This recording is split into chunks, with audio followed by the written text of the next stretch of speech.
Just a minute late. I love it. Peace, family. Sister Ajali. Oh my goodness. I'm so happy to be here with my king. First, I'm going to play his just short for the free class tomorrow. And I haven't seen it yet myself. So let's take a look. And then I'll get right back to you.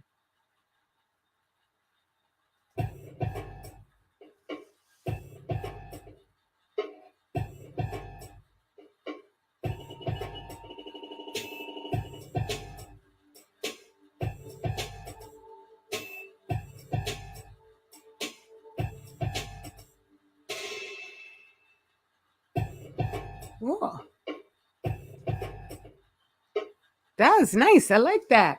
All right, let me close that up there and come on over to where you or anyone else is. And welcome to anybody who's joining. It's a joy to see you.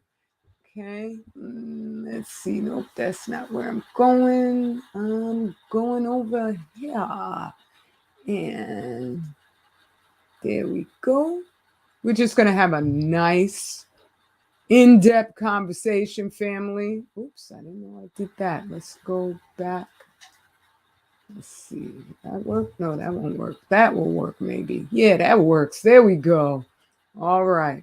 I sent out the invitation early enough so that hopefully a lot of people can join. I don't know. It depends on the folks joining. And on YouTube, let's see now. Yeah, that worked. Okay, there we go. Let me get the chat room because I love to have you, because you will let me know if something's going wrong with the broadcast. Oops, I didn't mean to do that. You can't see what I'm doing, but I'm doing it anyway. Now, I'm not exactly sure where this conversation is going to go. I'm hoping, yep, here he comes now. Good, because I know that this has to be a conversation. It can't just be me going on and on. Why not? Ain't that what you usually do? Shh, don't tell anybody. Oh, yeah. I'm just like, I think this is a vital subject matter.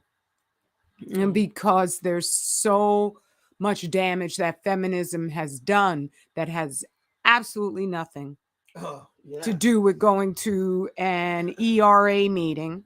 Was it Equal Rights Amendment? Was the old thing that they used to push when I was a little girl. It has, yeah, it has absolutely nothing to do with this. And so I can't wait until we could get into the conversation because there's just so much to this. Just take a little minute. I mean, we take a little minute to get started. Ain't like, there's so much things going on. I don't know if they're gonna. That's far back. I tested it. Okay. I know you are, but you tend to lean back in the first place. Yeah, I got. Up. Yeah, I have it all the way up, and I tested it over here. Oh, okay. And so yeah, I don't think that's gonna make it. Right there is good. Okay. Right. Yeah, that's it. Yeah. Okay. Peace, sister. Golden Black 189. Golden Black 189. Peace. You're making a wonderful progress. I've been seeing your progress in your videos where she's on a healthier eating. I won't call it a weight loss journey, but healthier eating. And weight loss is weight loss is a waste of time. Yeah. No, we should never be looking for weight loss. Should not be our primary goal. Our primary goal should be health. You know what I'm saying? And establishing health, then your weight will stabilize itself. I mean, weight loss is, you cut an arm off, you lost some weight, right? Yeah, this is very true. I don't cut off think a leg. One of my lives, some sisters got them big giant legs. So you cut one off, that's a big diet. Like 25 pounds, 50 pounds. 50 pounds. Yeah, that's a diet. That's true. Just cut a leg off. Ooh, Ooh, man, Some of quick them- weight loss. Some of them thighs are so big out there, boy. Like, what the hell? Break you in half. Like, nah, I ain't going there. Yeah. Fleshy ones. Yeah. Well, we had discussed how broad ranging this is, because here's the thing. I gotta admit, your title both excited me and terrified me. Oh, yeah. Because it's so like in your face. It's not coddling. It's not kind. It's just matter of fact. This is what it is. Yeah. And when I think in the privacy of my own thoughts, it's true. It's 100% true. But it's scary to say that because we had discussed like one of the effects of feminism is how it's, by being victimology on a constant basis, you feel like you can't say anything. Well, of course, yes. Because the ultimate goal of feminism is lesbianism.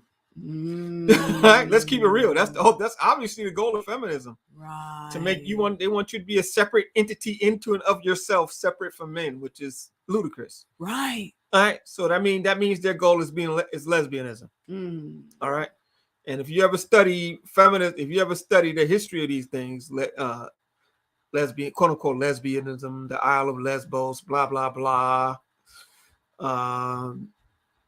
Greek society, the epitome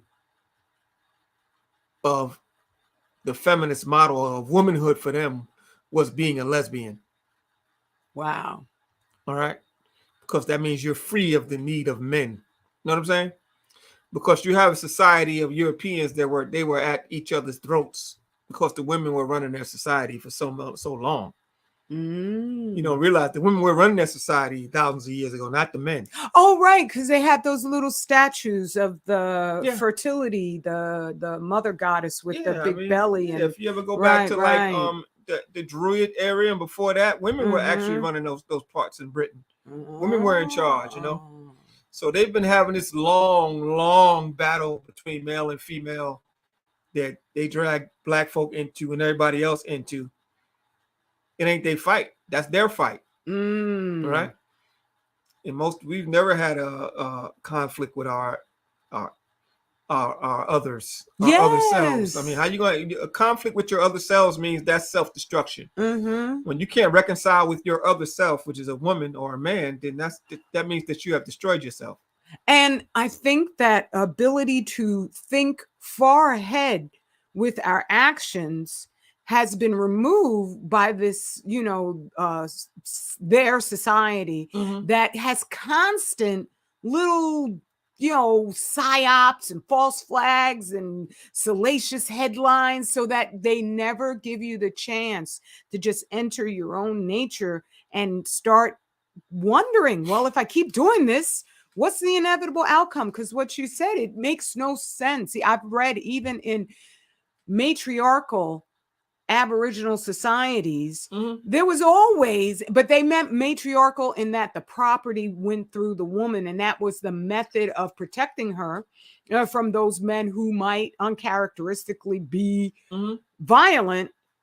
Yeah. But it wasn't so that the women ruled with an iron fist and, you're going to do what I say on a highway and we can't stand you, man. We can't stand you. Yes. That's a whole nother thing. What happened was with the advent of the 60s and the 70s with, I guess that first big lesbian book came out in the 60s. Which one was that? Before, I forgot the name of her name. She wrote the first book like on womanhood. It was feminism. Sorry. Oh, okay. First book on the first book on lesbianism. Those are thousands of years old. So okay. I'm wondering if it's the women's. It's the feminine, something like that. I can't remember. Friedan.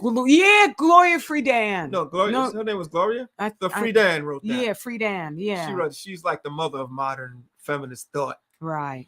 All right. So, but she was with men, from what I understand. So it's not like she was a lesbian. Yeah, a lot of them originally they were, like the Bella Abzug. They were with. Yeah. They had husbands. They had children, and so they were selling it like that. So they're doing the Greek style. They're doing the Greek style. Betty Friedan. That's a Betty Friedan. Thank you, Golden Black Freeman. Line. Friedan, not Freeman, but Friedan. Yeah, Friedman? Friedan. No, it wasn't Friedman. It was Friedan. Friedan, yeah. Yeah, but Betty Friedan, but Betty's the first. Yeah. Yeah. Yeah, so I mean, yeah, so it's a whole ideology of feminism that it's propped up in the 60s, coming from, you know, your beatniks and stuff like that, because they were tired of quote unquote roles. Roles, they call them, you know what I mean? What's your role? What's my role? Or women were making money too. I mean, in the US it was different, because women started working. You know what I'm saying? Right. And they were having their own money. So I don't need a man's money no more. So what's the man good for? Well, you got a crisis of masculinity now because of economics. Oh, okay. I'm sorry. They changed this. So I was just trying to figure out what the heck is going on. Okay. Yeah, you got a crisis of masculinity in the United States now because of economics. Because the men don't perceive themselves making enough to provide for their families without their women going out and working too. That was a perfect setup, where originally the woman was enticed out of the home so she could get a little bit of extra income, but then they increased the inflation rate so dramatically that there's no way that you could have a one person income family and keep up with what people think is keep up with the carrot. Keep up with that carrot they was putting in front of you. Right. That carrot is car notes, regular change, and getting new, having a permanent car note. That's a carrot. Right. Because remember, they wanted you to buy a car and then trade it in when the new model came in. All right. You buy a starter home, family home, another home. They want you to upgrade everything. Right. So this is the quote unquote middle class design. This is all designed to get you on that little wheel, that little hamster wheel. You know what I mean? And yes, and it's unaffordable without a 2-income family. You need both people out there, yeah, to keep up with that. That's what they say. Yeah, that's true. That's what they say. Yeah. Which is one of the things that for me, I find there's so much of my own personal self in this, obviously, because I'm a woman.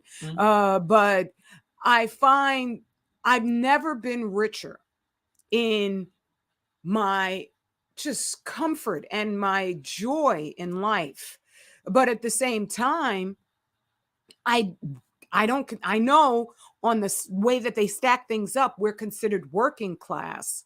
But everybody's working class. You got to work. You working class. Yeah, that's true. But I'm just saying in terms of, what people would, depict as, you should be able to go on vacations here and there. But I don't see any of that at this point in time as more important than having forged a life with you and having been there for our son so that he's better educated than he even realizes. So for me, wealth is not quantitative. It's relative. It's relative to what you value. Your value system is your wealth is relative to your value system. Right. That's all it is.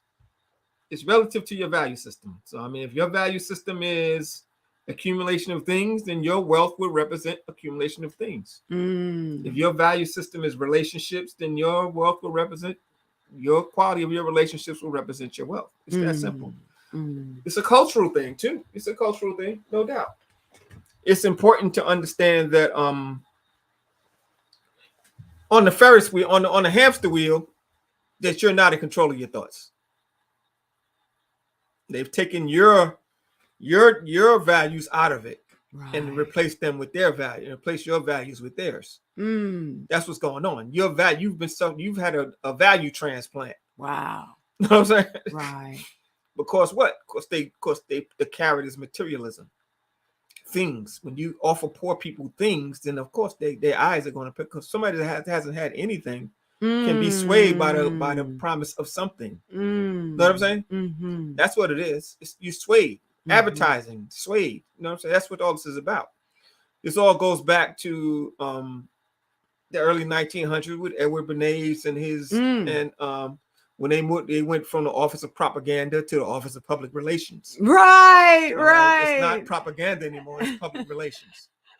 All right. So in this concept of public relations that he developed, he offered his services to corporations in order for them to move their products.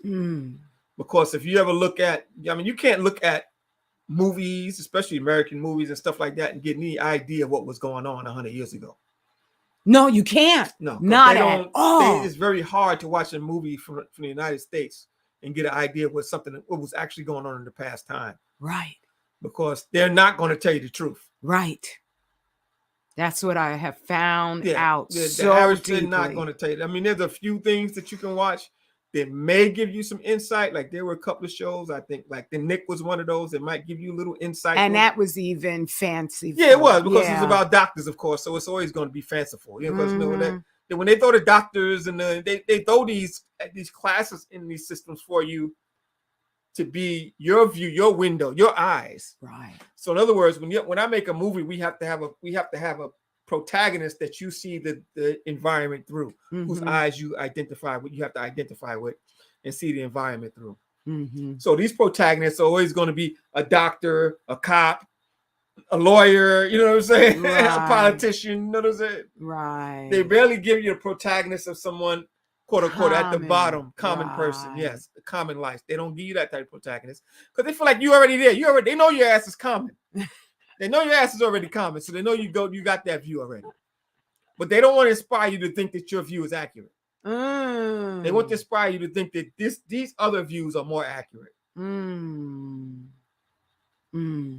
Yeah. That's what propaganda is about. Right. Changing your perspective. That's all it's about. Changing your perspective on how you see things. Yeah. So I wanted to ask you, so if it's pity for a woman who's never loved a real man, what's a real man then? Well, we'll get into that. Okay. All right. This is just the warm up. Okay. Just getting our juices flowing. We gotta get your brain flowing first with some thoughts and ideas so we can get to the meat of the subject matter. Okay. That's what this is about. All right. Because ultimately everything is related. Everything I'm talking about is related to the subject matter. Oh, I agree 100%. So I don't speak in a vacuum. We speak, you know what I'm saying? We original people. So everything is holistic. Every part matters. Yes. Every part we talk about is pertaining to the whole. Right. So even when we open up talking about, if I'm talking about diet and nutrition, it's related to this subject matter. All right. If we open up talking about, we got a class tomorrow morning at 11 o'clock to restoring Black health. What you think Black health is not just your heartbeat. It's your home life too. It's your relationships. All right. All this stuff is related. And if you're not eating right and consuming the right things nutritionally, then you can't function right in a family. Yeah, that's true. You can't see people properly. Because your hormonal balance is because your thoughts are off. When your thoughts are off, your hormones are off. Yeah, somebody your could perceptions are off. Absolutely doing an amazing service for you. Yes. But your attitude will be off kilter. So you'll just interpret it in a negative light. Yeah. And you'll just look and you're like, I know they're doing something and they mean it this way and that way. Rather than, like, one of the things that a lot of women will forget about the man that they're with is that this whole Hollywood concept of, he's got to give me flowers, he's got to do this in order for him to be, showing me romance and love. When is he there? Yeah. Is he there? And he could be doing things for you that will never be portrayed in a movie or in a hall. You can't show it off to your friends, but it's profound. Sports, the best ability is availability. That's what they say in sports. The best ability is availability. If you're always on the injured reserve list, ain't available, then you're not no good to the team, right? Right. So I just say the best abilities, I got a couple though. Ability is, you got availability and accountability. It's not just availability. You got to be accountable too. So those are the best abilities, availability and accountability. Right? Those are important. And yes, that's a very good documentary. I watched it. The Century Itself. Century Itself. Everybody can watch it. Yeah, that's a good one. What's that dude's name? Adam Curtis. Yeah, Adam Curtis did it. Yeah. Century Itself, great documentary. I think I even got it on my Telegram. You can download it from Telegram. Profoundly influenced me in terms of, it's a wrap. So Peace, Brother Warrior Status, and Princess K and L's mom. Definitely. I wanted to speak or wonder, because maybe it's just me as a woman. I was listening to Brother Chris Miller, Mad Black TV, and he was saying how, and you said it too, how every relationship is unique. What's going on in your relationship, if it is, fulfilling to you, for other people, they may be whispering in your ear, oh my goodness, he needs to do this for you. He hasn't done that for you. So I don't know. Maybe I'm unique. Yeah. But when they claim that they're going to replace, and you could see how they're trying to replace the automatic yearning that you have for the opposite sex and for a relationship with this idea that, like lesbianism or whatever, that you don't need no man.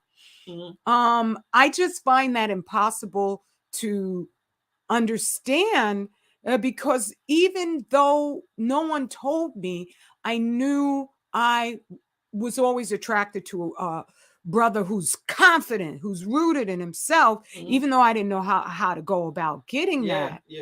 And when you see the movies, I always think the movies, that is how the hero is always portrayed as that type of man. And they can't substitute that with some, soft kind of, I don't want to, because not every man is like, Idris Elba. But still, and how's Idris Elba? Exactly. I don't have much.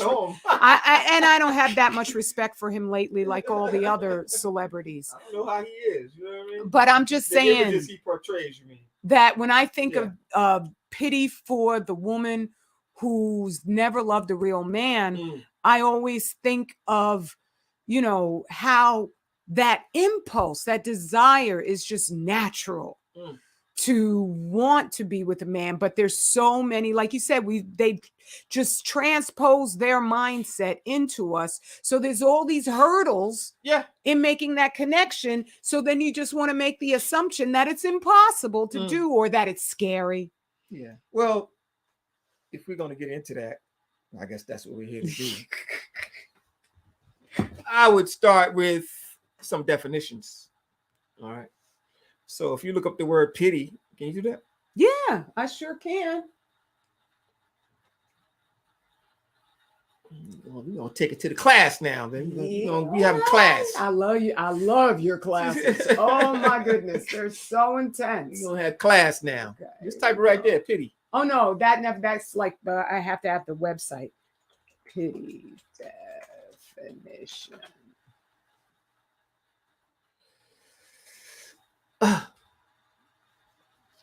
Look at this one. Pity, sympathy and sorrow aroused by the misfortune or suffering of another. Think about that. Pity the woman that hasn't loved a real man. That's why I was scared of that title. I was like, oh misfortune or suffering of another. Sympathy. I'm sympathetic at your misfortune. Pity means that I see you, they're suffering. And you don't really, a lot of times the sisters don't even know why they're suffering. You have to understand that. They don't know why they're suffering. They don't understand this much misfortune. They might not even feel misfortune. They don't feel like they're dealing with misfortune. Right. Because as a woman, you're busy with the day-to-day. You got children and things like that. You're busy with the functioning of a household. That's your primary responsibility if you don't have a man in the house, right? You got to worry about the function of the household, the economics of a household, the discipline of the children. Right. All right. So think about that. I am. I'm waiting for you to say it because I've heard you speak on this, and it's just it's another level of responsibility, and you ain't got no time to think about a whole lot of other stuff. And no help. Yeah. And no help. It's like, so pity the woman who hasn't loved. And what is love? The highest level of understanding between two people. That's one definition for it. Love is also a verb. It's a definition of your service Right. to somebody. You know what I'm saying? Right. Love is service. You can't love a man and don't offer service to him. A man can't love a woman and not offer service to them. All right. Service always goes, and you can't have service without, like you said, availability and accountability. You said that. Yeah, I'm just saying, but you said availability. But yeah, availability is a big part of it. But right. Availability and accountability, that's service. You can't serve if you're not available and you're not accountable. I ain't my responsibility. Right. All right. Right.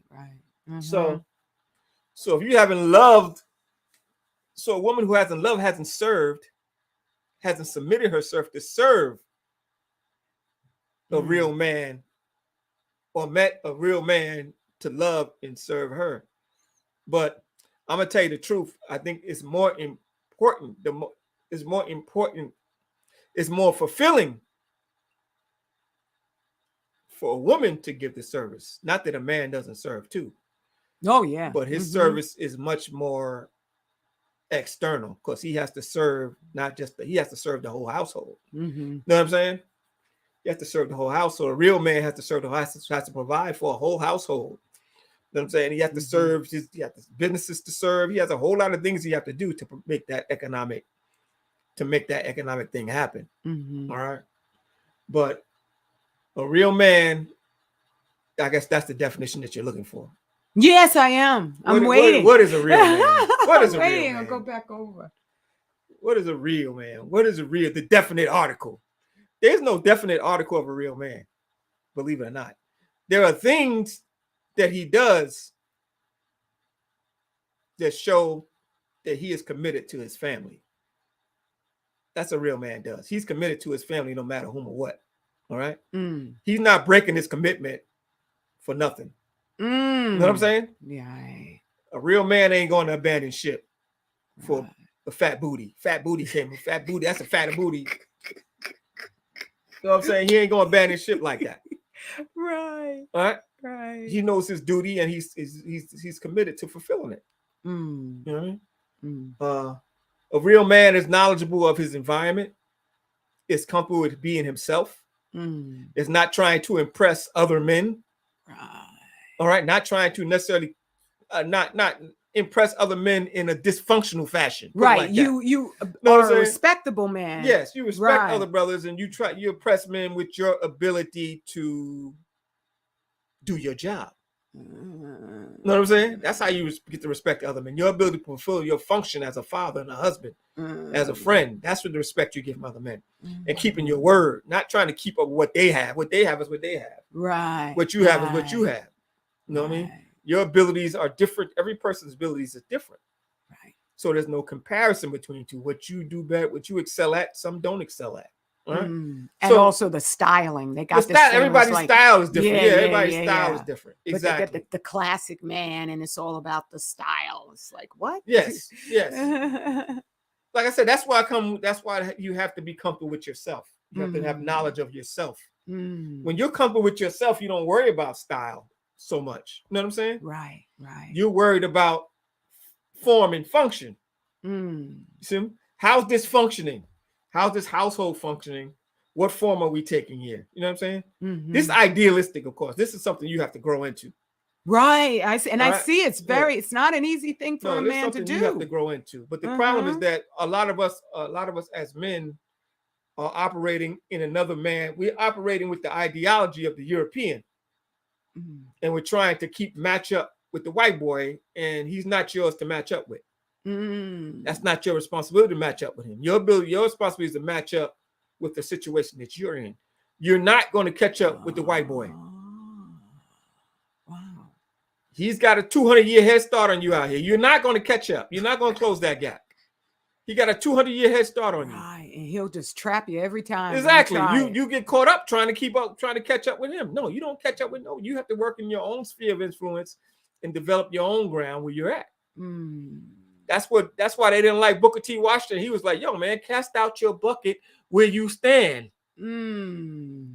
Cast your bucket where you stand. That's what he was telling them.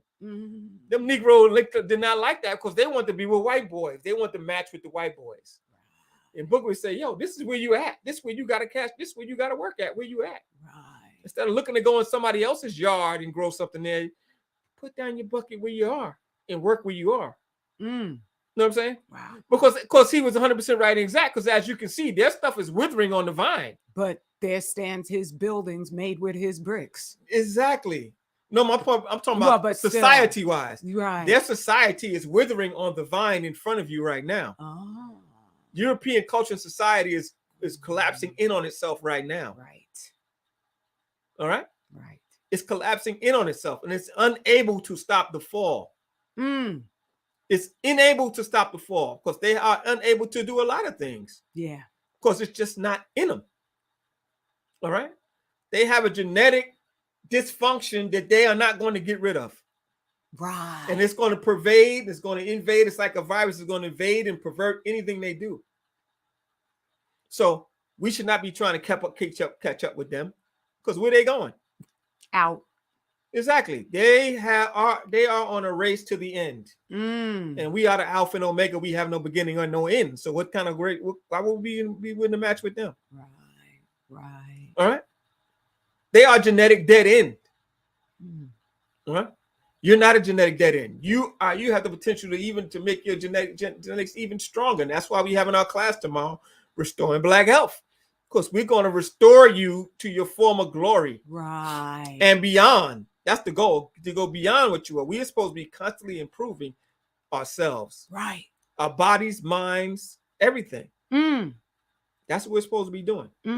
So, I'm sorry, that's kind of a sidebar, but that's on point. But it's on still deck. all connected. So in other words, you can't be a real man if you still smoking weed. You can't be a real man if you still need liquor and alcohol. You still treat your car better than you treat your woman. You can't be a real man. Right. Let's keep it real. You can't that's not what a real man does. I'm sorry, but you can't be destroying yourself and think you're going to be improving yourself. A real man is always striving for perfection. That means you're eliminating the negative from your environment and your life. And if you want to eliminate the negative from your body, the stuff that you take in your body, then what kind of man are you going to be? Duh, bro. Come on, what kind of example are you going to be? All right. So we are constantly in the state of perfection, trying to improve ourselves, get rid of that, expel that, get that shit out of here. That's nonsense. You know what I'm saying? Eliminating the black man is designed to eliminate chaos. Wow. Your design is to eliminate chaos, not encourage chaos. And what a profound stabilization and a gift. Yes. For the black woman. Exactly. Because the black woman is chaotic.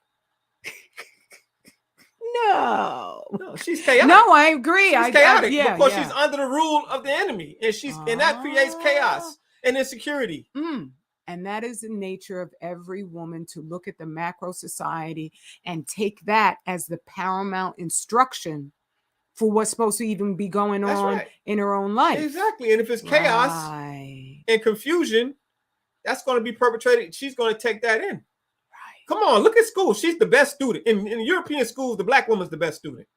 Really? She suck all that stuff up, bro. Wow. The brothers be in it for a minute and be like, that shit is feminine. I ain't doing that no more.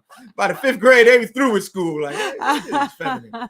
Sister still be in there hitting them books. Yeah. A, B, C, D, hitting it, going, hitting it. You know what I'm saying? Right. Because she's designed to absorb the ideology of the dominant culture and reflect that back. Right. You know what I'm saying? And that's how they got so many of us with that, escape Blackistan. Yeah. You see, the Honorable Elijah Muhammad taught us, he said the white man's last trick is going to be to give you his woman. And people think, you're going to get your white girl. No, stupid. His mind is in your woman. His mind is in your woman. So he done gave you his woman. Wow. All right? Everything is a conflict. Because you can't love you, because you can't serve white and serve black at the same time. It ain't gonna happen. Just whatever makes you serve white is gonna make you not want to serve black. If I'm just gonna keep it simple.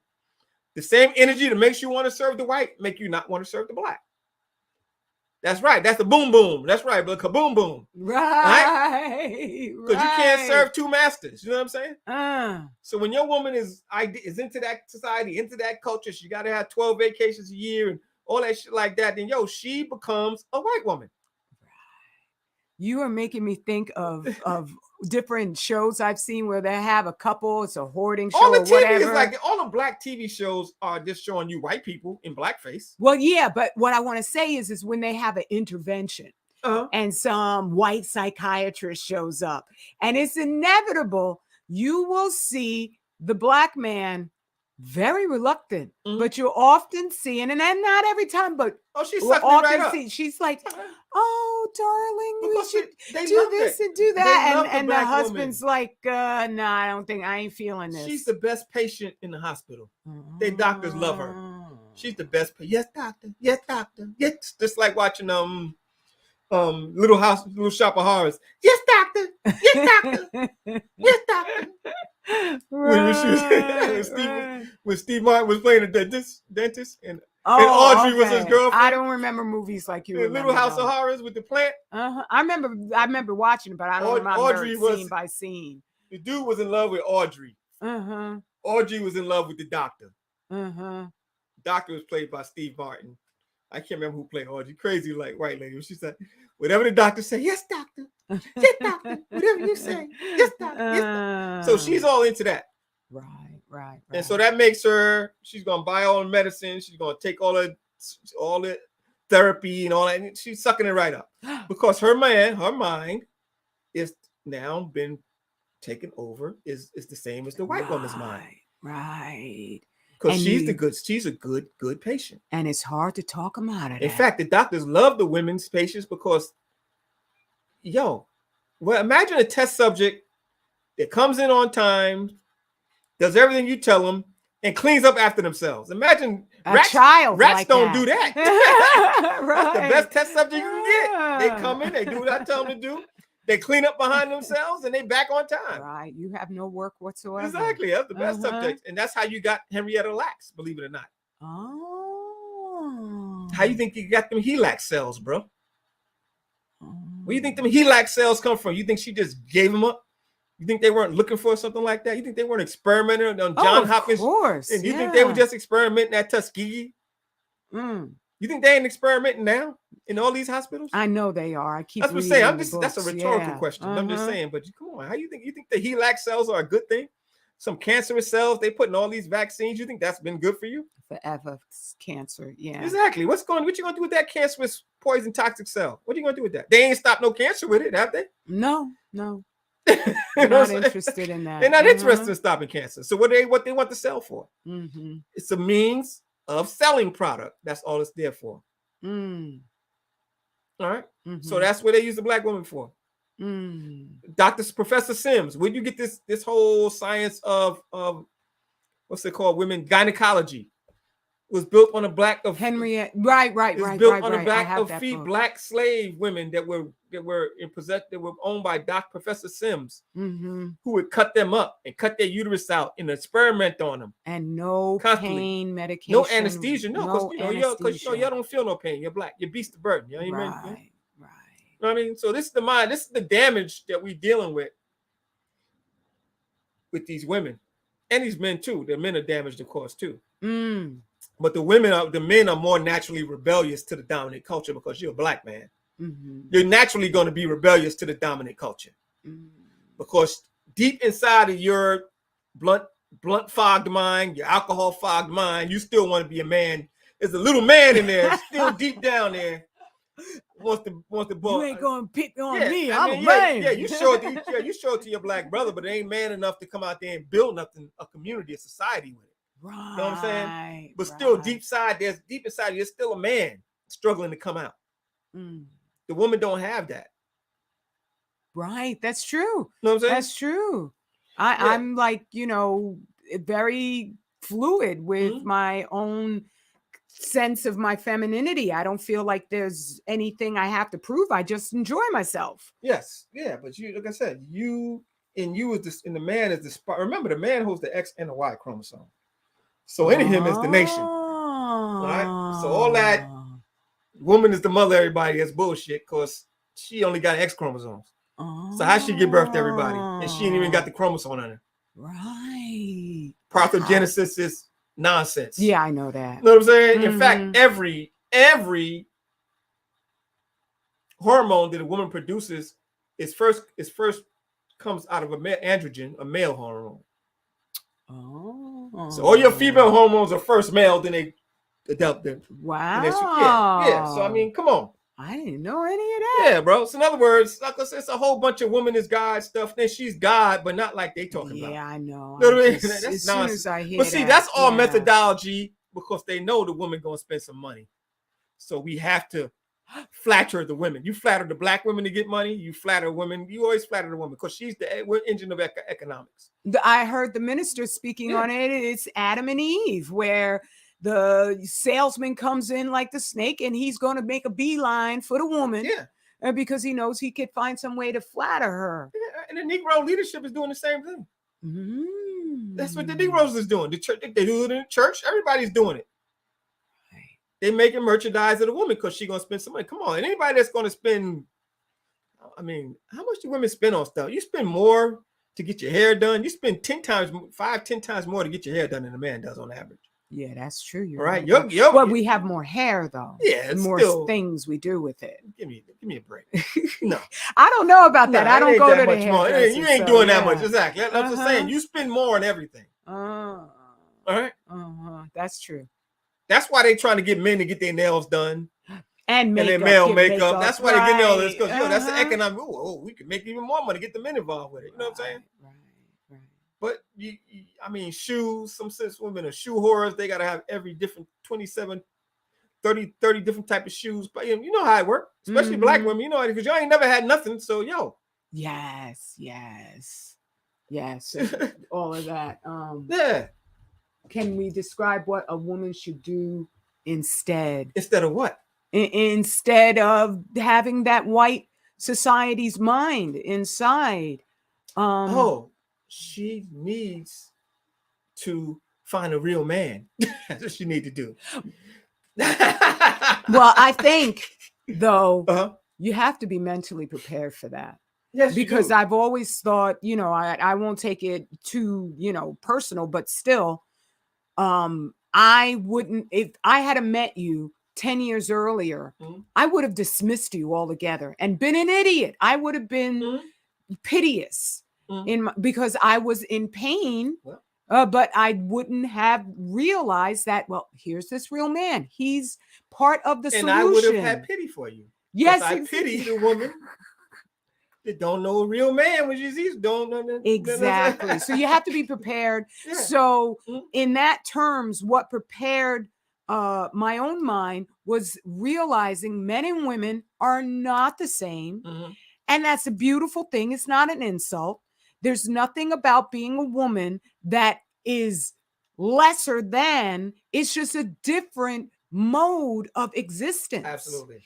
And thereby, when you're with the man, there's this thing about feminism where they've made us so just self-serving that we can't even see that men intrinsically have a different nature, and so that we could study the man that we may want to bond with, so we could find out, well, what's he really like, so that you can respect that, because I can sympathize that why would a man want to develop his manhood away from his parents, away from his mother? Yes. And then he's going to move into a household where he has a whole new mother.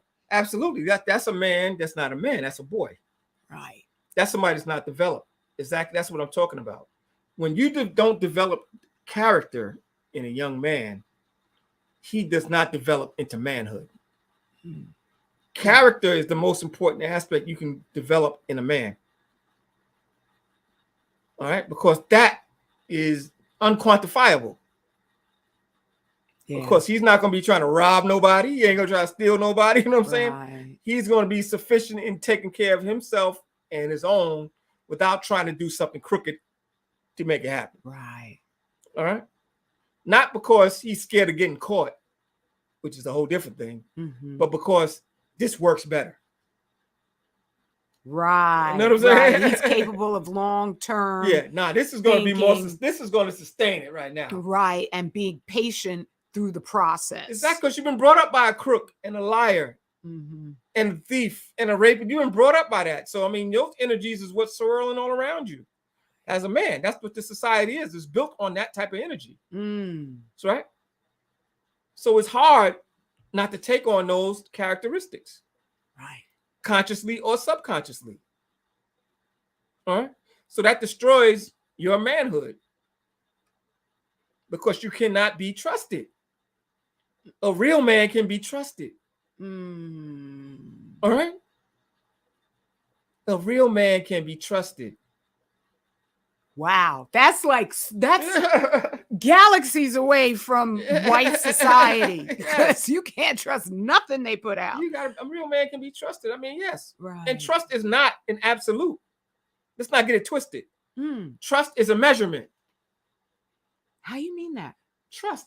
Some people I can't trust across the street. Some people I trust. You know what I mean? Right. Some people I can't. Yeah, I can trust you as long as there ain't no burgers around or ain't no weed around it. Beyond that, I can't trust you. Right. And there are things you excel at and things I excel at. And so I trust you within those areas that I know you excel at. Yes. Right. Yeah. So trust is a measurement. Trust is not an absolute. That's true. All right. You can trust a man to do certain things and trust. I mean, so in other words, don't think that to love somebody, you got to know everything they're doing. And be all in their business. They got to tell you everything that's on their mind. And come on, that don't even make no sense. Right. All right. First of all, you don't want no man that's going to be telling you all his problems all the damn time. I know. Exactly. Spreading his, bearing his soul all the time. You know what I mean? Yeah. Oh, yeah. The anguish I feel. No, ain't no woman want a man like that. Yeah, that's true. All right. You want somebody that can separate them from the emotion, separate themselves from the emotion and execute the plan. Right. You know what I'm saying? Because that's a grounded stewardship. Yes. You got to have somebody that can separate things. So, I'm doing this, like I'm wrong, but I know what's right. You know what I'm saying? I'm not going to advise. If I'm doing something wrong, I'm not going to advise nobody to do that. I'm going to advise you to do the right thing. You know what I'm saying? Right. Used to call it hypocritical. No, I'm just trying not to help you not go down the road I went down. You know what I'm saying? I want to advise you with the best advice. No, you should not be doing this. Even though I stumbled over this, blah, blah, blah. You don't need to stumble over this too. I'm not going to endorse it like it's a good thing. You know what I mean? It's like the fat black woman endorsement. You know what I mean? Like everybody's talking about. With Lizzo and Monique that was endorsing all these overweight, stressed out, sick type of physiognomy, which is overweight. It's not sexy. That's the truth. No, I'm sorry, it's not sexy. It's only sexy to somebody that doesn't understand anatomy and physiology. Doesn't know anything about health. If anybody knows about health, they not that everybody has the same figure. Don't get it twisted. Right. Some women are thicker naturally. Some women are narrow naturally. That's not what I'm talking about. I'm talking about excessive weight. It's directly not healthy. Dysmorphia, where where your damn gut is rolling up over everything, and you don't have breasts no more. You just got fat hanging down hanging in your bra. I mean, no. That is not healthy. That's white adipose tissue. That's a haven for pathogens and sickness and disease. That's all it is. A real man going to see that like, no, you sick. Know what I mean? That ain't just cute fat. No, that's sick. Right. Know what I mean? No, that's not. I mean, we got to make some changes here.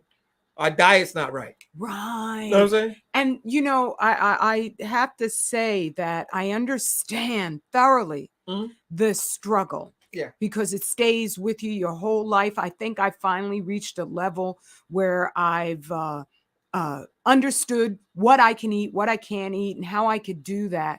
But at the same time, just making that move to the better choices, that's the measure of adulthood.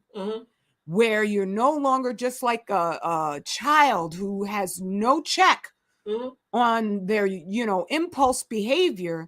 It's the same thing when it comes to what you put on your plate. Yes. And I know it's difficult. And a real man is going to take the point on that. Right. On encouraging us improving our diet. Right. Let's do this better. So you're on not right. You know what I'm saying? The way. We got to set a standard here. You know what I'm saying? Like, this is what we need to do. Right? Of course, unless you all want to be sick, it's not oozing out every orifice in your body, then we got to make some changes here. Right. All right. But that means that you have to give something up. And a lot of women don't want to give nothing up. True.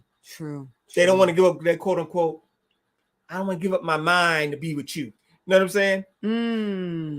My will. They think they don't want to give up their will.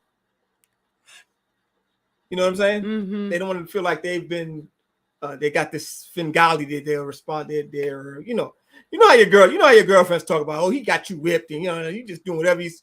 How your girlfriends talk about you. I don't have any girlfriends. I'm just saying that's how your girlfriends talk about you. You know what I'm saying? You whipped. Yeah, I know. She follow that man anywhere. Yeah, you gonna follow right man anywhere. Yeah. If somebody's doing something right, yeah, you gonna follow them right. That's a daggone truth. You know what I'm saying? That's the truth. Where's she following? She following them to the crack house? Is she following them to the liquor store? No, she following them to better health. Yes. You know what I'm saying? Yes. She following him to prayer and meditation. What's she following him to? And you mad because she's doing that? Yeah. See that from it's different. It's different, and that for me is the substance of it is being able to listen to the nature of man and the nature of a good, real man, so that's what broadened my whole scope of expectations, even for myself. But you can't broaden your scope unless you're looking for something already. How you mean that? You can't recognize it unless you're looking for it. You know what I'm saying? Oh, if you don't have no inkling that something else has to be here, then you ain't going to be looking for it. Well, see, that was the thing for me is I had already been in failed relationships, and not a one of them was not painful. Yeah. They're very painful to go through. Yeah. And I got sick of being in pain. Yes. And that was, I said to myself, I would prefer to be by myself than to be in another failed relationship. So that was when I just did some seriously deep pondering of what am I doing wrong? And to capsulize it, it was following Western concepts of relationships. Yes. That's what it came down to completely. And then that's when I was ready to meet a man like you. Exactly. Somebody exactly. You were ready to try something different. Yes. But we got to make it so you know that up front. Yes. And we shouldn't have to be going through all this abuse and pain to figure this out. Exactly. Wasting what could be decades. Whole lifetime. You know what I'm saying? You're wasting decades and you got 5 children by no good man. You know what I'm saying? And now you're looking for a real man. It's like, I know. Your chances are very slim now. Exactly. You know what I'm saying? Yes. Because you got a whole brood with you now. You know what I'm saying? Or somebody else's babies. That means you got drama you're going to be dealing with. A man got to deal with the drama you have with the baby's daddies if that's around. It's a whole lot of drama. You know, a whole lot of things. Everybody don't want to deal with that. And a lot of women don't even think it's fair to even put that on a man. I don't. But even though in dating, I instantly let everybody know I got a son. So I wasn't like, trying to hide that. I was, but I think it's just, once again, it's that maturation where you're ready to accept the responsibility of real adulthood, but not white people adulthood. Yes, but like you said, there has to be an example. You know what I'm saying? There has to be an example of that functional. Oh, yeah, that's true. Functioning, you know what I'm saying? That's true. There has to be an example of that functioning. It's just so few and far between. So I'm just saying in all this that most women have never loved a real man before, unfortunately. Wow. All right? They like him. I live with him. I tolerate his bullshit. You know what I'm saying? But that love, like the real love, the love I'm talking about is every woman that's listening. I want you to reflect back on the first guy you really liked in high school, that first boyfriend that you really loved, that you would do anything for. They broke your heart and said, I ain't doing nothing for nobody else. Know what I'm saying? Reflect on that energy. All right? That's the energy a real man gonna bring out of you. Right. All right. That first love energy. That's what the energy the real man is gonna bring out of you. Mm. That first love energy. It's like that virgin energy. Right. You know what I'm saying? So the point is that yes, you can be a virgin again. That's the secret. Mm. Spiritually, if not physically, but spiritually, you can be, and emotionally, you can be a virgin again. Hallelujah. That's so true. You know what I'm saying? Mm-hmm. So that's what the real man is going to bring out of you, if you let him in. Because some women got you blind, you got blinders up, and you won't even let nobody in for fear of the damage that you have already experienced, of a repeat performance of what you've experienced. Right. See, that's why that's why our relationships are so damaging. Our first relationships, and foolish men, you know what I'm saying, and no examples ahead of us, no parental, or not listening to our parents about what needs to be done and how we should be going into our relationships and how we should deal with men and women without proper education is very damaging. Yeah. So like I said, then you got 5, 10, 15, 20 years to get it back, to try to get back to where you were before. All right. And that is a very, very sobering situation to be in. Yes. Because it's avoidable. Mm-hmm. It's avoidable. And that's where nationhood comes into play. Yes. Because they stack the deck to keep people in utter confusion. When I conceptualize the steps, they're actually very easy steps. Yeah. You step away from the attention whoring, you step away from, you find out what is your soul's desires, and you pick a career choice or a interest choice that's going to just put you on that line, so you have satisfaction in your life before you meet a man, so that you're not expecting him to be like your own private psychiatrist, your own private, companion, where it's more like your guys are chained to each other. Yeah, well, yes, that's part of it. That but we are psychiatrists for each other in a relationship in a lot of ways. Yeah, but I'm talking about where you're completely dependent, needy. No, that's not necessary. Exactly. That's dysfunctional. That's dysfunctional. But that's where the love comes in. See, right. When you have that love of a real man, you get a calm about you. You know what I'm saying? Hallelujah. You get a calm, right. You get a peace, you get a security. See? And that I ain't worried about it because he got it. You know what I'm saying? Right. He got it. I ain't got to do it all by my damn self no more. Oh, God damn. Whoa. You know what I mean? He got it because he's made to hold it. He's made to do it. You ain't built for that, really. Right. You can do it, but to do that, to maintain, every woman can be maintainers. You have to be able to maintain. Yes. Of course. But if you don't have to, then you can move into other avenues of development, mental, spiritual, artistic development that you wouldn't be able to do if you had to work all damn day and be tired. Right. And raise all the children by yourself and pay for everything by yourself. That is very draining. So that means your creative energy is not usually being tapped into. Right. Your spiritual energy is usually not being tapped into. Right. So that means those things that will give you that buoyancy in hard times are going to be lacking. So right. Yeah. And I find that even the knowledge and having experience, that very type of elevated, just sense of security, it's made going through the hard times that they're just setting up for everybody so much more endurable. Yeah. Because they're trying to freak everybody out right now on purpose. If they could drive folks crazy, they get happy when they read about the suicides in the paper. Yes. if you're in that type of bonded relationship that's not just at loggerheads of constant frustration, then you can just, that's why I can do what I do, where I have people say to me, how can you, read about Fukushima? And I've had people say to me, aren't you so depressed? And I'm like, no, is because I have the substance of life. Yeah, because you're eating the right food. No, I'm not just eating the right food, but right food. Sunlight, breathing, healthy relationships, exercise. You know what I'm saying? Right. Relationships are food too. Healthy relationships are food. When you have a healthy relationship with your children, that's food for your soul. That's true. Healthy relationship with your mate, that's food for your soul. That's nourishing. You know what I mean? When you're constant loggerheads with everybody in the house, that's deflating. Right. That's taxing.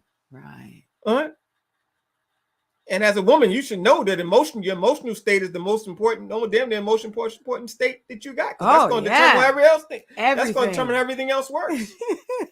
All right? Everything. That's how you're going to determine how everything else works. By having the emotional state intact.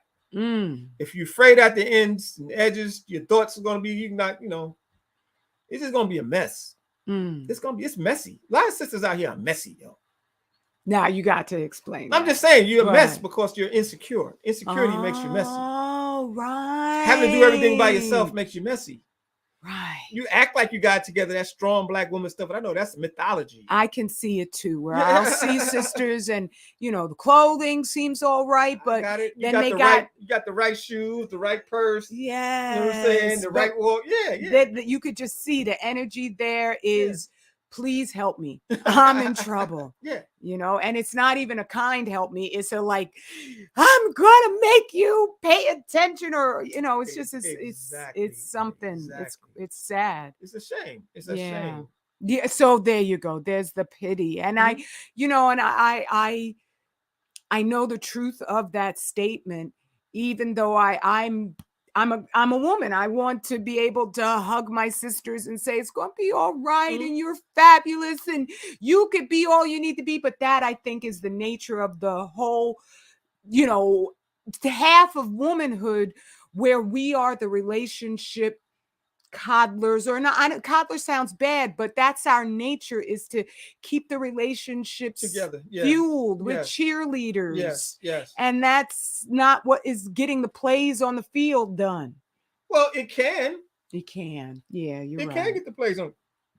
Everything needs nourishing. Grown men, everybody needs nourishing, but you have to know how to do it. You know what I'm saying? And what you're nourishing for, and it's got to be a nourishment from a good place. You know what I'm saying? That's true. It's got to be honest. It's got to be honest. Right, it can't be phony. Right. You got to be honest. If you're really concerned for somebody's well-being, you can't. That's nourishment already. That's, what I'm saying? That's real. I'm concerned for your well-being. I mean, how many ways can I show it to you? You know what I mean? You want to show it. When you love a man, you want to show them that you're concerned for them. Right. You want them to know. It's not no hiding it. They know. You ain't being coy about it. Women like to be coy about it. If you like a man, you concerned about your man, you're not coy about that. You know what I'm saying? You got to let them know. Because all that furtiveness, I guess it's called furtiveness, and concealing and all that stuff like that. This a lot of, these cat and mouse things like a lot of women like to do. That shit really bites them in the ass. You know what I'm saying? Oh, you mean like it's like playing little games almost? It's not games. You're trying to hide your hand. Well, but I always think that, that keeps the ball in the man's court, because I do not think that it's natural. I'm not talking about when you're with somebody. I'm not talking about before you get with somebody. I'm talking about when you're in a relationship with somebody already. Oh, okay. When you're in a relationship with somebody already. I'm not talking about trying to get to know nobody. Okay. I'm talking about in a relationship. It shouldn't be a whole lot of that card hiding stuff. You know what I'm saying? Oh, yeah. No. Okay. You got to be upfront. We have to be upfront. I agree. Well, that's why I call that game playing. Yeah. I don't think it's game. I think it's insecurity. You think so? It's insecurity that you don't want to be. You don't want to show your hands because you don't want anybody to use it against you. Remember, when you love somebody, that makes you vulnerable to them. Oh. Everybody don't want. That's why you can't love, because you're scared of the vulnerability. See? Well, I think there's no necessary way to not have fear. I understand in that. a relationship but in spite that of you that, value. But in spite of that, can you overcome it and still? That's my point. Yeah, that's yes. the thing. Everybody got it. I'm not talking about having it. I'm talking about being able to overcome it. Right. And not withhold because you're scared. Right. Not withhold because you're scared. Because a lot of women are scared to let it go.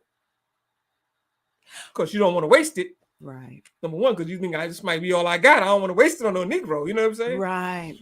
Yeah, and I understand. That's why the vetting process has to be really tight for a woman. You know what I'm saying? Oh yeah.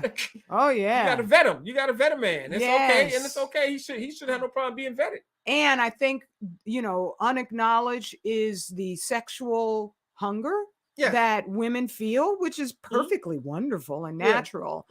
Because that can often mislead you, that fire that you feel. Yes. And if you're not in a relationship, you have to just let yourself know you are not going to die without the nookie. Yeah. And you could possibly die if you hook up with the wrong man based off jumping into a bad relationship. And then it doesn't even have to be physically, it doesn't have to be abusive, but spiritually, emotionally, that is a horrible situation to be with somebody that you just are like, why am I here? Yeah. And how can I get out of this? Yes. You know what I mean? You are wasting so much time. So I think that's, with this hypersexualized society, it turns everything. No, booty calls are not okay. Not ever, not ever. Your body is sacred. And this idea that 5-10 dates, and I understand now you got sisters out here flying across the country, meet up with some dude they met on the internet. Hey, well. Yeah, whatever flies, let it float, stay boat. No, well, if you want more, because that's inevitable chaos. That's chaos. Yes.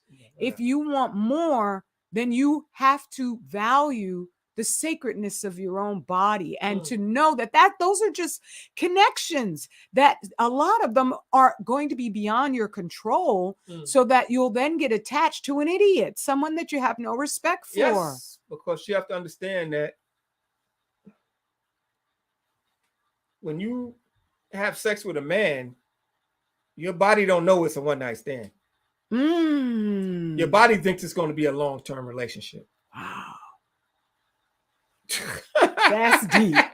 That's deep. I like that. You might not even think it's a one-night stand, but your body for sure has to adapt itself to the genetic material of the man that you are sleeping with. So that adaptation is long-term adaptation. All right. So in other words, a woman, since she is the receptor, she receives, she has to prepare herself to receive. She has to change, because this is foreign material. Semen is foreign material. So all your connections, your lust and your emotions towards this person are preparing your body hormonally to receive, and not reject him. Wow. So 3 months later, you decide he's an idiot. Your body it's not that easy, because he's already in you. Wow, that's deep. You know what I'm saying? Wow. And there it is. There's that attachment. Yeah, and you can't get rid of that. And if you have a seed, it's going to be there forever. Right. That genetic material that genetic adaptation is there forever in the children, in the seed, in the woman. Right. If they have a child. And if you don't have a child even, but I know, because I've been there, where you're making excuses for something that you knew 3 months back, this ain't going to work out. Exactly. But you're still working it. Yeah. You know it don't work out. And you got that little, like the instruction from your key friends who were like, honey, go get yours. Exactly. It's been, how long's it been? Exactly. Yeah. You've been fallow. Do yourself a favor. Go. You need a little fun. A favor. And that's encouraged. That's encouraged. Right. Through the media, through media, through television, through movies, they're always they're encouraging you to be loose. Right. It's normal. They're not telling you the impact it's having on you long term. Wow. You know? Wow. Going from man to man to man to man is not a recipe for a sane woman. No, it's not. You know what I'm saying? It's not a recipe for that's a recipe for an insane woman. Because her body's constantly trying to adapt. New material. You know what I'm saying? Right. That requires energy. And that requires focus. And you're not giving your body none of that energy. And if your diet is bad, first of all, if your thoughts are bad, your diet is, everything is screwed up. You're hormonally imbalanced. Everything is jacked up. Because you're going to emotionally eat. Yeah, man. It's really heavy. It is. It's wild. It's really heavy. Wow. What we're dealing with here. And they oversimplify everything. These relationship cats on the internet where they guys don't know what the hell they talking about. Talk a bunch of yang. They don't know nothing about relationships. Right. All right. They're wasting your time. All right. They can tell you how to exist as a Negro under the rule of your enemy. That's the only thing they can teach you how to do. That's what they focus on.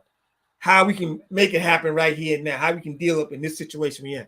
And I'm talking about moving beyond the control of nobody else.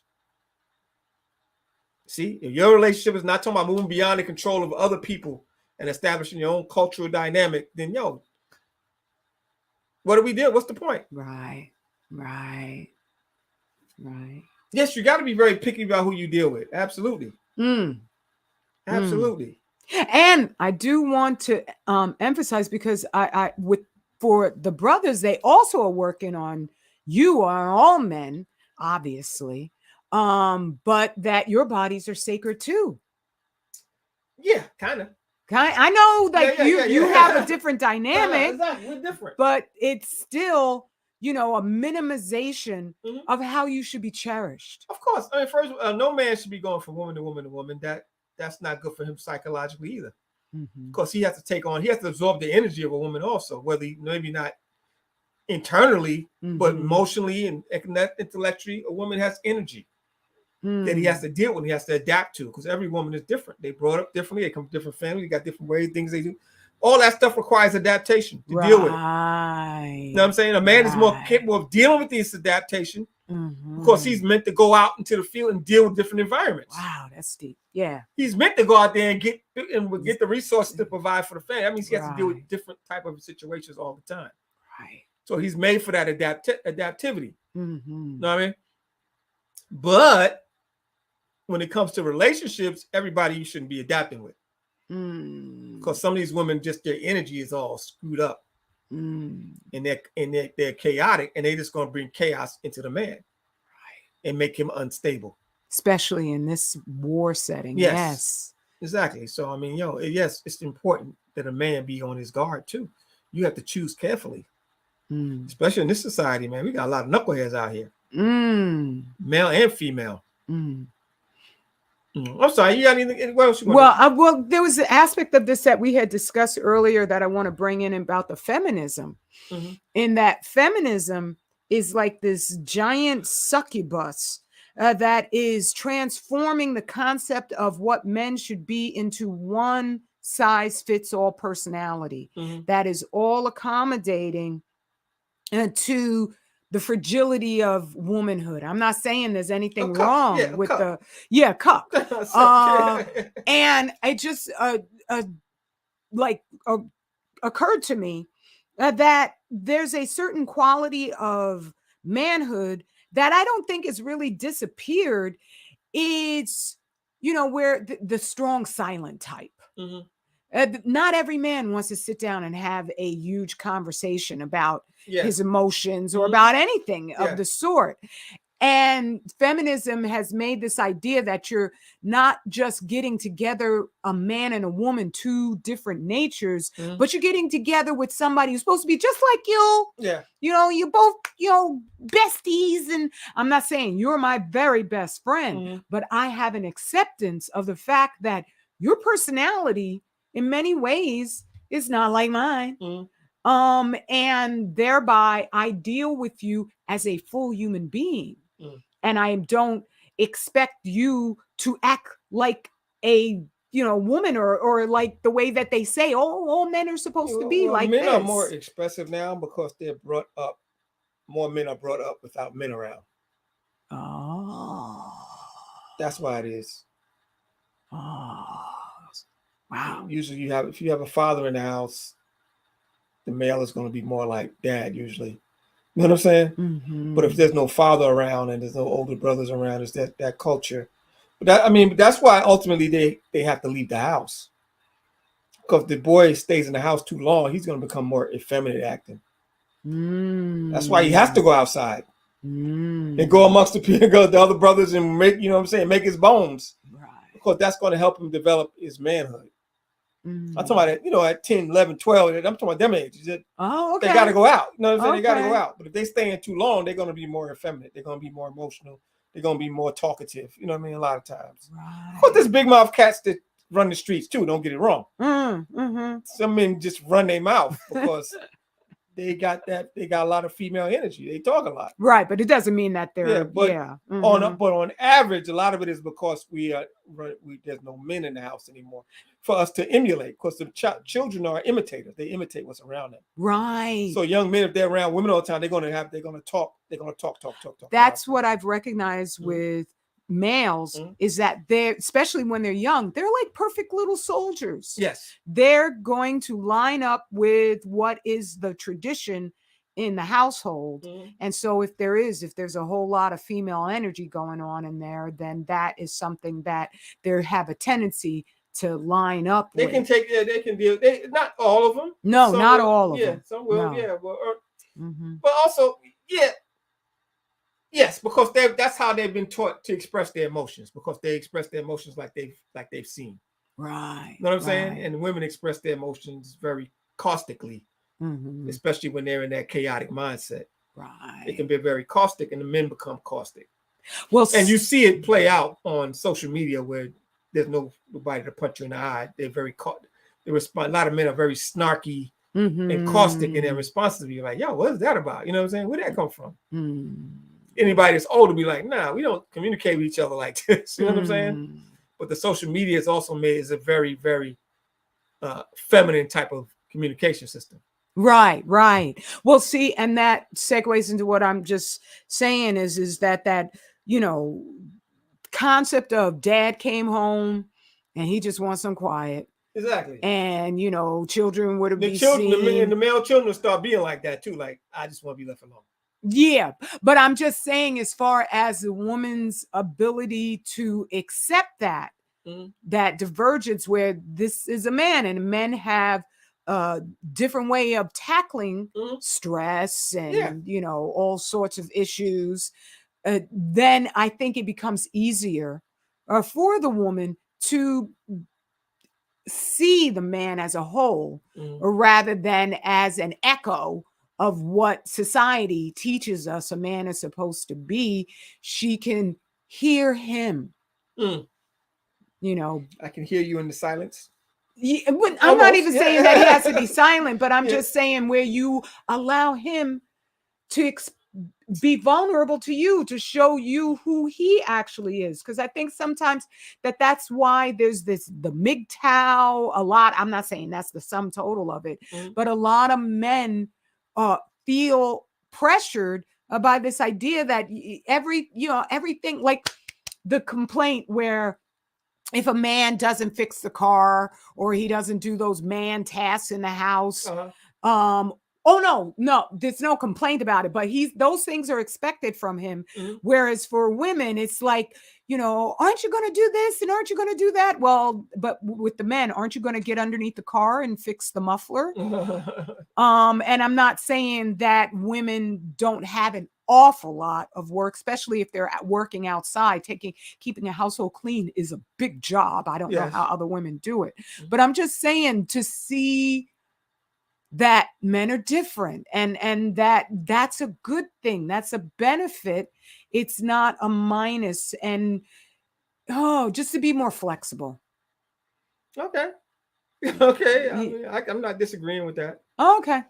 I was just discussing it. I'm not disagreeing with that. I mean, we are different, and we also have different cycles we're on as far as time. I mean, our time structures are a little different. Our Oh. views of time are a little different. You don't have a biological clock. No, we have biological clocks. I'm just saying our views of time, like, you know, are you gonna fix the toilet? I'm gonna get it. Yeah, I'm gonna get it. You know how it works. I'm talking about a lot of stuff like that. Right. This door is creaky. Yeah, I take care of it. Yeah, I don't even bother you. No, with I'm just saying. No, we got different, you know, so that can be a point of contention, like your schedule versus my schedule. Like, I'm telling you, because a woman might tell you because she wants it done now, and the man is like, I'm gonna handle it.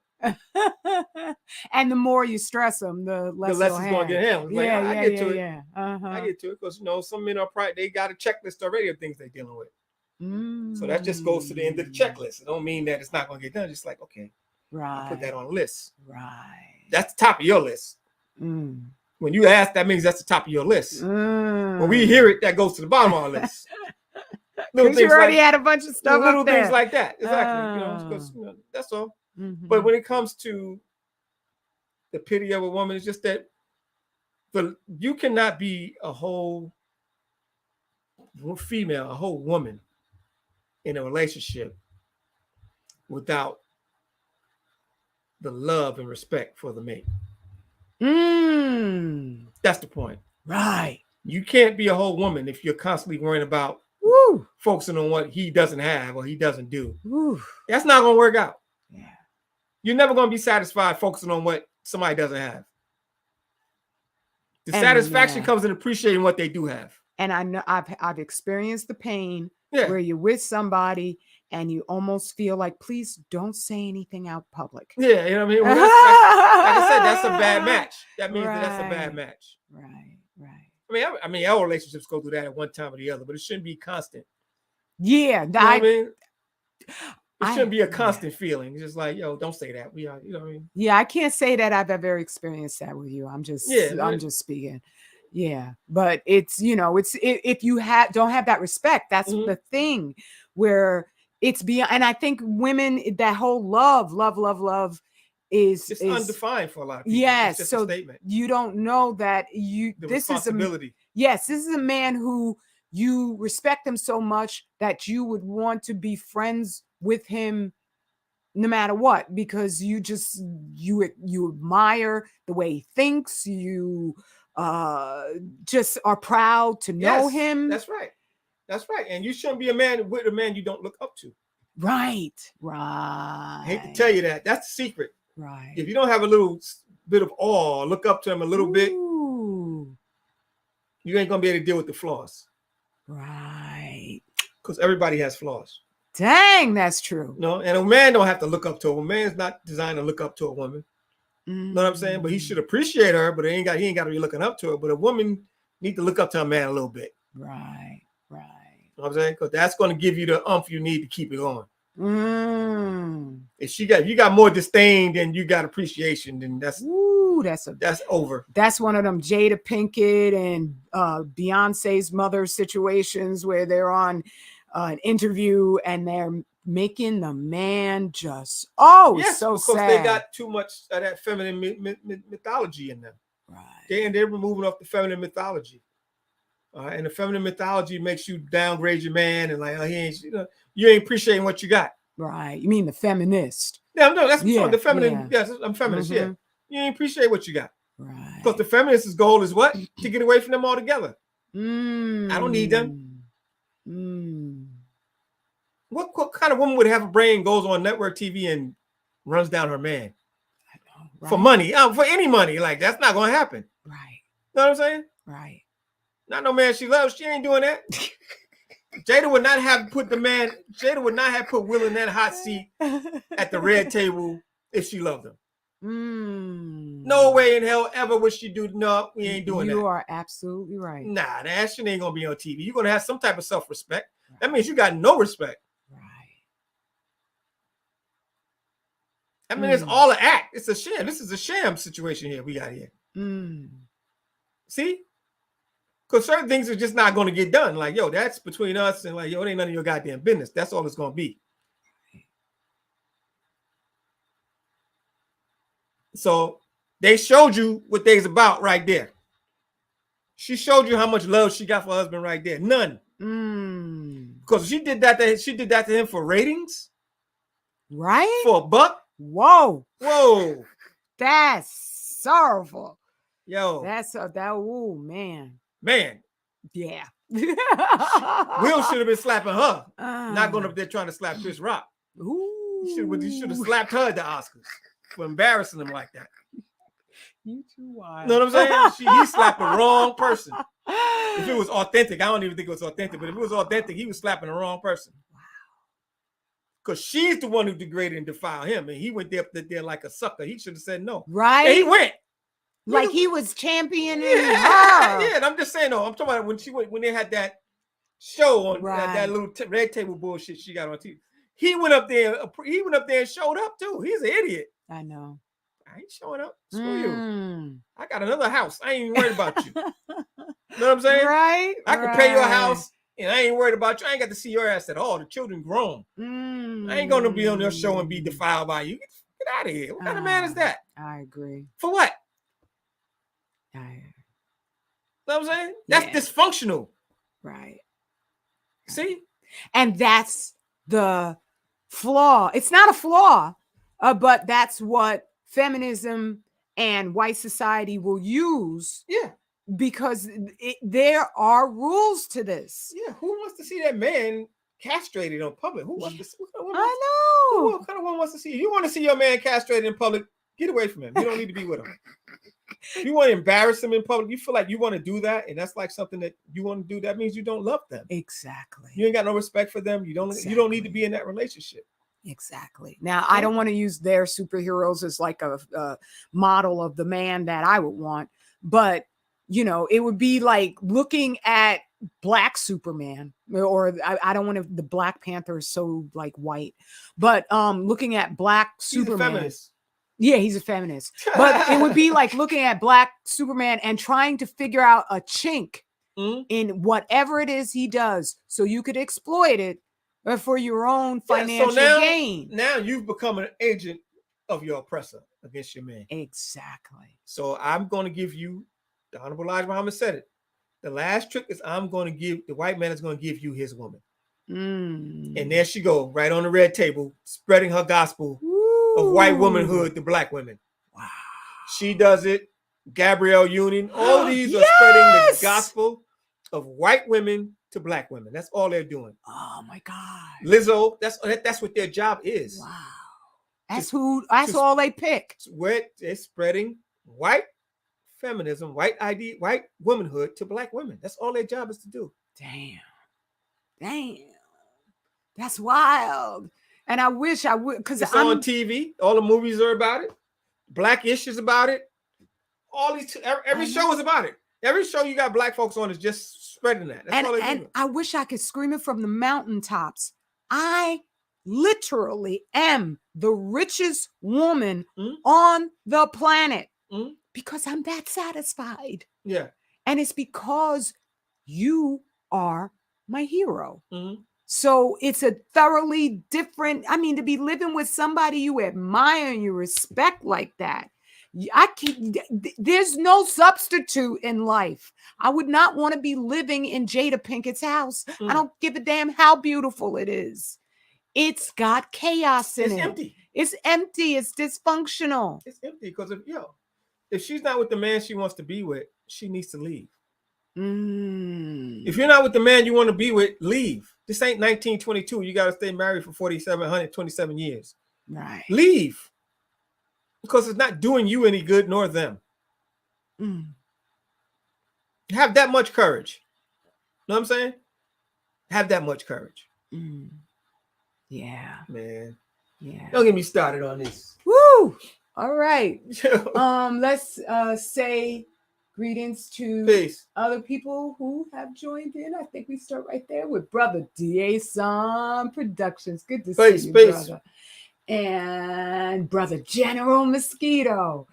And I think I got everybody. So yeah. I'm opening up for questions. Okay. You can actually you can put them on if they want. They okay. If anybody wants to come and join us, come on in. Let me get the link for you. Right on over here. If you're a troll, we're gonna cut you off quick. Yeah, real quick. We good with that. We're going to try to explain nothing. Go. Let's see. There we go. Paste. And there we go. So if anybody wants to join in the conversation, because it's not just about us, like everybody's relationship, understanding relationship is different. And I do want to emphasize, being in love with a real man, you don't have to have a romantic connection, because there are women who, for whatever reason, you're not finding the right man. And I respect and admire women who know, and men who know, no, I'm not going to settle for something that I can tell is going to be hell. Absolutely. So that is admirable. I'm not here to say that because you're single, you're pathetic or something or no, not at all. Not at all. You're right. It's not about that, because everybody's not, I mean, we focused on relationships, but it's not even necessary. You can love a man that you're not in a relationship with. You can love the energy that you can love him, but not from a distance. You know what I'm saying? Somebody that you know and you've seen and you like how they operate. You grow to love people like that. Right. You know what I'm saying? Oh man, this brother's all right. This sister's this love ain't always got to be sexual. You know what I mean? Love sometimes is just like appreciation. Right. And being available. Like, we have been, like I said, since we follow white folks, we don't know nothing about relationships. We don't know nothing about nothing. Yes, because for them, all that stuff is through their eyes. Yes. Their eyes are closed, man. Everything for them winds up being sexualized. Yes. It's just crazy. That's right. Everything. Yeah. Yes. So nobody want to add on? All right. Cool. Let me look, make sure, because folks might have things that they need to do. And all right, so we're gonna close it out then, King. Yeah, we can close it out. But we got class tomorrow morning, so if anybody wants to sign up, we'll put the promo up. Go to the website, sign up. We can talk about some real health. This is more like we just throwing a subject matter out there just to kind of like spur a little thought. That's all it's about, spurring a little thought. Tomorrow we're gonna do some action. Tomorrow we want to spur action. That's what the classroom is for. Right. All right. Right. Spur your thoughts, then we get into some action. All right. So 25,000yearcycle.net. Go to the event page. If you go there, you'll see the coming events. You'll see Restoring Black Health tomorrow at 11 a.m. We'll be there. It's going to be powerful as usual. All right. Love your family. Straight Black family pride. Peace. Good. Peace.